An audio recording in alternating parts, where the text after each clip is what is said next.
માતા પિતા તો હંમેશા બાળક માટે સારા શિક્ષણ અને સુખદ જીવનની કામના કરે, પણ એ બાળકોનું શું જેમના વાલીઓ હયાત જ ના હોય અથવા શારીરિક રીતે અશક્ત હોય? એવા બાળકોના જીવનમાં નવો પ્રાણ પૂરે છે ગુજરાત સરકાર.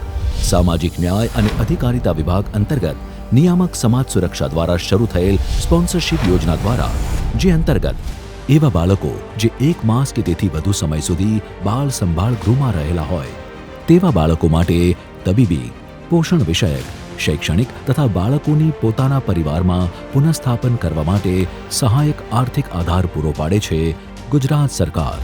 0 થી 18 વર્ષ સુધીના બાળકોને માસિક ₹3000 લેખે મળશે આ સહાય. સમાજની એક કડીને વિકાસની મુખ્ય ધારા સાથે જોડવા કટિબદ્ધ છે ડબલ એન્જિન સરકાર. સામાજિક ન્યાય અને અધિકારિતા વિભાગ અંતર્ગત નિયામક સમાજ સુરક્ષા દ્વારા જનહિતમાં જારી.